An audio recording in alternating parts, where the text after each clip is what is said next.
Hello बच्चों, how are you. Physics at the glance episode number 2। तो आज भी हम एक कैलकुलेशन की फास्ट ट्रिक सीखने वाले हैं।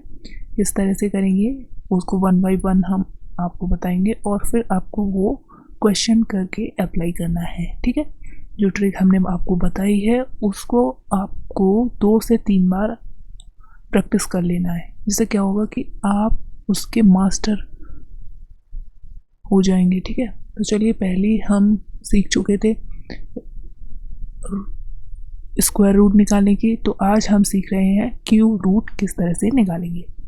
तो देखो, सबसे पहले एक फॉर्मूला लिख लो, 1 plus x to the power n which is equals to 1 plus n x. यहाँ पर एक कंडीशन दी है बच्चों, एफ एक्स लेस देन 1। अगर x जो है वो 1 से काफ़ी छोटा है तो इस एक्सप्रेशन को मैंने पिछले लेक्चर में भी आपको बताया था कि इस एक्सप्रेशन को क्या बोला जाता है, बायनोमियल एक्सप्रेशन। इसको बोला जाता है बायनोमियल एक्सप्रेशन। ओके, इससे हम स्क्वायर रूट, क्यूब रूट दोनों को निकाल सकते हैं और बिल्कुल फास्ट। ठीक है, तो देखते हैं पहला एग्जांपल यहाँ पर हम ले लेते हैं। 1 बोल रहा है अंडर रूट 65 का क्यूब बताना है आपको। ठीक है, अंडर रूट 65 का क्यूब क्या होगा। तो सबसे पहले बच्चों आपको कुछ क्यूब रूट्स जो हैं, क्यूब्स याद करने होंगे, जिससे कि आप अपना क्वेश्चन जल्दी सॉल्व कर सकें। ठीक है, तो देखो यहाँ पर 1 का क्यूब का मतलब क्या होगा, 1 into 1 into 1 which is equals to 1। यहाँ पर 2 का क्यूब मतलब 2 इंटू 2 इंटू 2, 3 टाइम्स 2 का इंटू करना है आपको, तो ये हो जाएगा 8। ठीक है, 2 2 जा 4, 2 जा 8 हो जाएगा। नेक्स्ट आता है 3 का cube, 3 into 3 into 3 which is equals to 27। 4 का क्यूब, 4 इंटू 4 इंटू 4 64। 1 से 10 तक तो आपको याद ही होना चाहिए, इससे क्या होगा, आपकी कैलकुलेशन जो होगी फास्ट होगी, आप अपने एग्ज़ाम में अच्छा परफॉर्म कर पाएंगे, सबसे जल्दी आप कैलकुलेट कर लेंगे तो। ठीक है, तो इससे आपको बहुत फ़ायदा होने वाला है बच्चों। तो नेक्स्ट यहाँ पर 5 का क्यूब जो होगा, 5 इंटू 5 इंटू 5 125। 6 का क्यूब, 6 इंटू 6 इंटू 6, ये कितना होने वाला है, 216। 6 इंटू 6 36 इंटू 216। नेक्स्ट यहाँ पर 7 का cube, 7 into 7 into 7 which is equals to 343।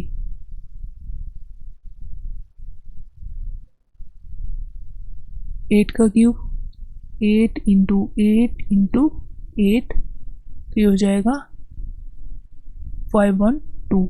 ये आपको फटाक से याद होने चाहिए, एकदम से लर्न होने चाहिए, टिप पर होने चाहिए आपकी। 9 का क्यूब, 9 इंटू 9 इंटू 9 729। और 10 का क्यूब यहाँ पर हो जाएगा 10 इंटू 10 इंटू 10, सबसे सरल तो यही है, 1000। ठीक है, तो यहाँ पर आपको ये जो है 1 से लेके 10 तक क्यूब्स जो हैं उनको याद होना चाहिए। तो बच्चों देखते हैं अब आपको क्या करना है बच्चा, अब आपको करना है कि देखना है ये 65 जो वैल्यू है किसके बराबर आ रही है। तो यहाँ पर देखना है लगभग 65 यहाँ पहुँच रहा है, ठीक है, 65 यहाँ पहुँच रहा है। तो देखो इसे हम कैसे लिख सकते हैं, तो ये दे रखा है एक्सप्रेशन, उसे हम किस तरह से लिख सकते हैं, 65 to the power 1/3, under root cube का मतलब होता है 1/3। अब जो 65 है इसे हम ब्रेक करेंगे, इस तरह से ब्रेक करेंगे कि ये किसी न किसी का क्यूब रूट के बराबर होना चाहिए, मतलब क्यूब के बराबर होना चाहिए। ये 4 है तो 4 के क्यूब के 64 होता है, तो यहाँ पर हम इसे तोड़ लेंगे, 64 प्लस 1 टू द पावर 1/3, ठीक है। अब यहाँ से हमें बच्चों कॉमन लेना है, उसी तरह से करना है, कॉमन लेना है, फिर ये 1 बचेगा यहाँ प्लस 1/64। जो समझ में नहीं आ रहा है उसे कमेंट में जल्दी से लिख दीजिए बच्चों, ठीक है। तो यहाँ पर क्या हो गया, 1/3 हो गया। नेक्स्ट ये 64, सॉरी यहाँ पर 1/3 होगा। अब देखो ये किसका, 4 का क्यूब रूट हो जाएगा, तो यहाँ पर हम 4 लिख लेते हैं, 1 प्लस 1/64 टू द पावर 1/3। अब देखो हमें अपना फॉर्मूला जो है ये दे रखा है, इसको अप्लाई करना है। तो यहाँ पर हम कंपेयर करके देख लेते हैं बच्चों। देखो हमारा फॉर्मूला था 1 प्लस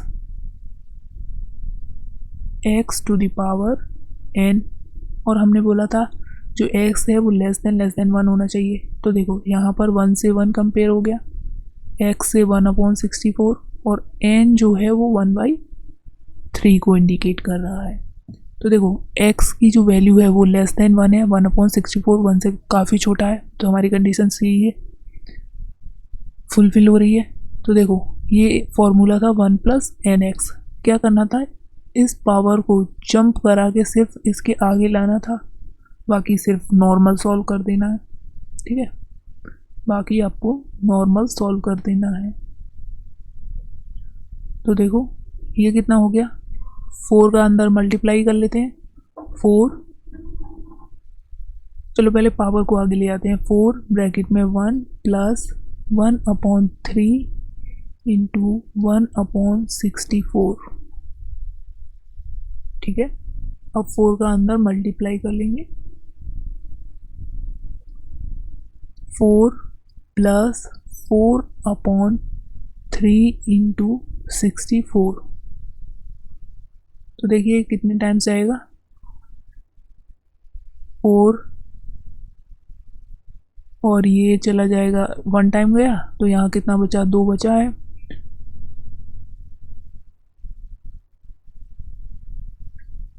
तो 4 6 24, ये 16 हो जाएगा। अब हमारे पास क्या बचा बच्चों, हमारे पास बचा है 4 प्लस 1/3 इंटू 16, 4 प्लस 48। अब यहाँ पर हम 1/48 की वैल्यू निकालेंगे और इसमें 4 में ऐड कर देंगे,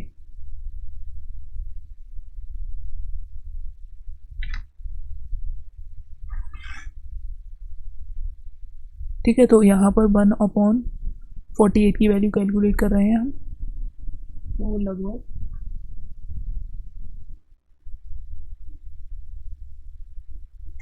तो वो वैल्यू कितनी आने वाली है, लगभग देखो यहाँ पर हम कैलकुलेट कर लेते हैं, इस तरह से आप कैलकुलेट कर लो।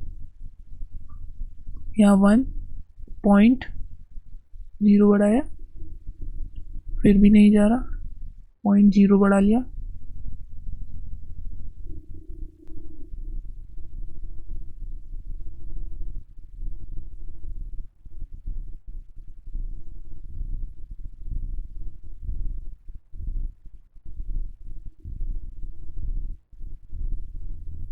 ठीक है। तो बच्चों यहाँ पर ये कितना 2 टाइम्स जाएगा, लगभग इतना आ जाएगा तो हम जल्दी अपना फास्ट कैलकुलेट करेंगे। तो 0.02 ये अप्रॉक्स हम इसे निकाल लेंगे। तो 4 प्लस 0.02, तो अप्रोक्सीमेटली आपकी वैल्यू 4.02 आने वाली है। ठीक है, ये था 64 का क्यूब। ठीक है, एक और एग्जांपल देख लेते हैं बच्चों।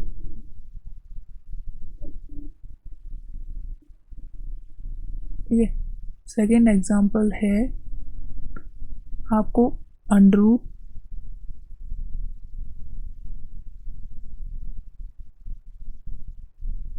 28 का बताना है। तो देखो क्या करना है, सबसे पहले आपको देखना है कि ये 28 जो है वो किसके बराबर है। इसे एज इट इज़ हम कैसे लिख सकते हैं, 28 टू द पावर 1/3, वैसे ही करेंगे हम। तो ये अभी हमने आपको ऊपर बताया था, देखो यहाँ पर ये किसके पास 27 के पास आ रहा है, तो ये 3 का होना चाहिए। ठीक है, तो यहाँ पर ये 3 का क्यूब जो है 27 है। तो यहाँ पर क्या करेंगे, हम इसे 27 की फॉर्मेट में बनाएंगे और +1 वाले फॉर्मेट में बनना चाहिए। 1/3। अब 27 को हम कॉमन लेंगे, 27 टू द पावर 1/3 हो जाएगा। ये 1 + 1/27 टू द पावर 1/3। तो आपको इसका 27 का जो है क्यूब रूट पता है, 3 होता है। यहाँ पर देखो, तो यहाँ 3 लिख लेंगे, फिर 1 प्लस, अब क्या करना है आपको, ये पावर जो है इसको आगे लेके आना है। तो पावर 1/3 आगे आ गई 27। ठीक है,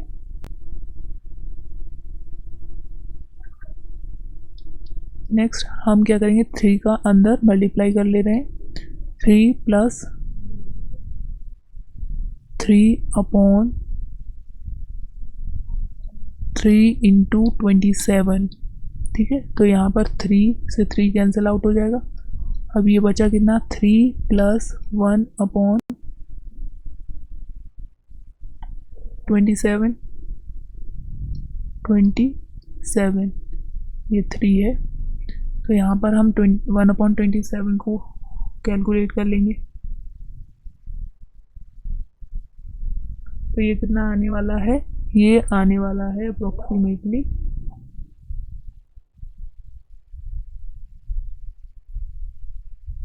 1/27।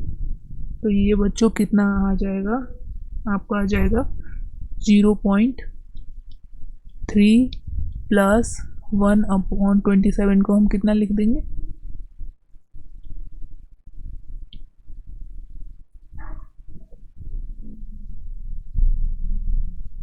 इसको हम लिखेंगे 0.037। ठीक है, भी यहाँ पर 1/27 जो है वो कितना है, 0 पॉइंट कैलकुलेट किया है हमने, ये हो जाएगा 3 + 3.037।